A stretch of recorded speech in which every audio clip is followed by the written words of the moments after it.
Welcome to my first edition of The Right Show. I'm your host, Handus The Right.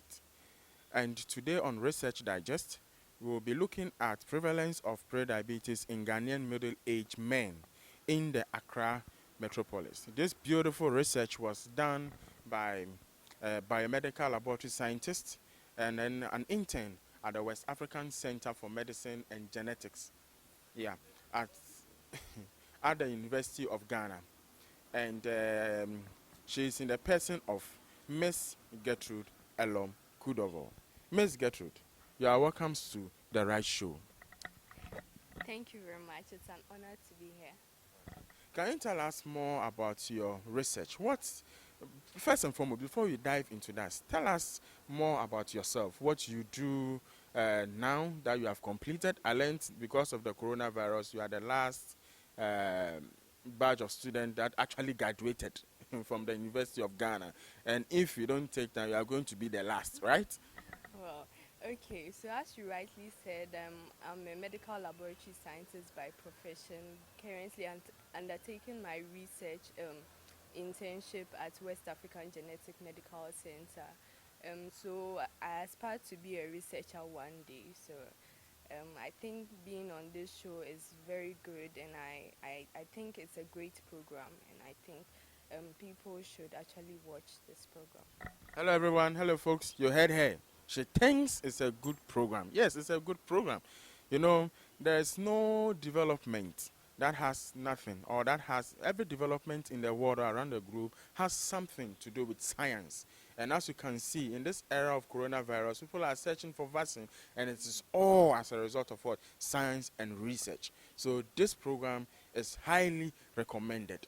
Okay, so please tell us about your research, the prevalence of prediabetes in Ghanaian middle-aged men in the Accra metropolis. Why this research?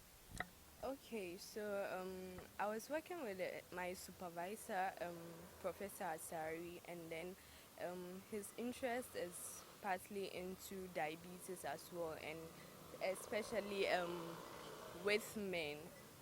So I did my literature review, went into literature, and I realized that there was something striking, and I decided to look into it. And then I realized that pre-diabetes is it's something that most people don't actually pay much attention to. Everyone is just talking about diabetes, diabetes, diabetes, but actually what comes before diabetes, we do not know. And then, shocking enough, we realized that the prevalence of this pre-diabetes is very high. It's way higher than the overall prevalence of diabetes.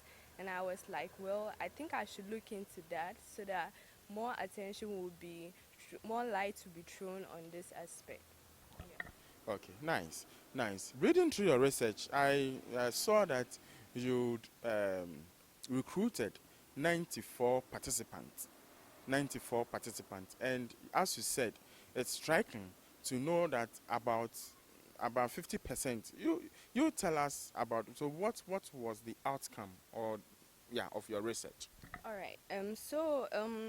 There were some figures in literature. A study done a decade ago showed that the prevalence of prediabetes was 10.3%.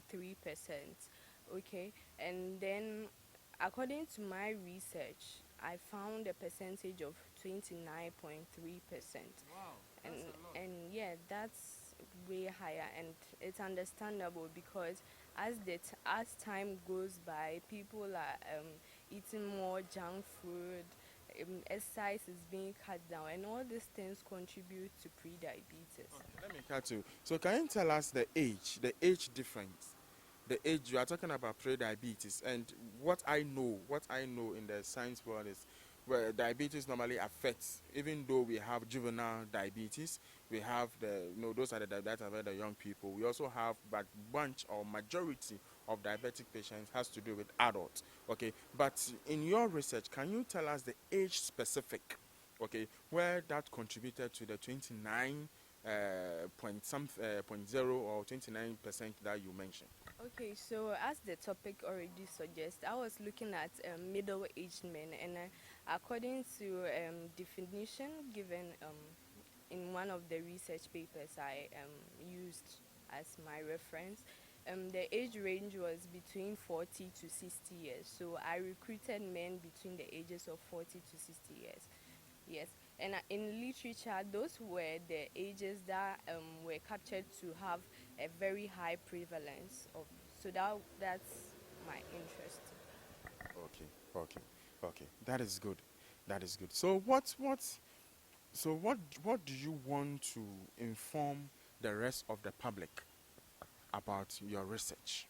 What do you want to inform us about your research? What do you want the general public, the Ghanaian or the African or globally to know about what you have discovered in your research? Okay, thank you very much. In summary, I'll just say something short. Pre-diabetes is a condition, it's asymptomatic, and it usually comes before diabetes. Not everyone will progress from pre-diabetes to diabetes, but then all I could say is that we should all check our lifestyle, because diabetes is usually affected by lifestyle changes. We should all exercise more. What my research is just saying is that a larger part of our population has pre-diabetes, and because it's asymptomatic, we do not know. So in some years to come, those people are going to progress to diabetes, and everyone is just going to be, how come I'm healthy? I've been eating right, so how come I now have diabetes? So what it's saying is that we should check what we eat, we should exercise more, and we should take our health seriously. We should go for health checkups. Okay. Well, folks, you heard her. Yes, we have to be careful about our health and what we do. Yes, pre-diabetes is real. The condition is real.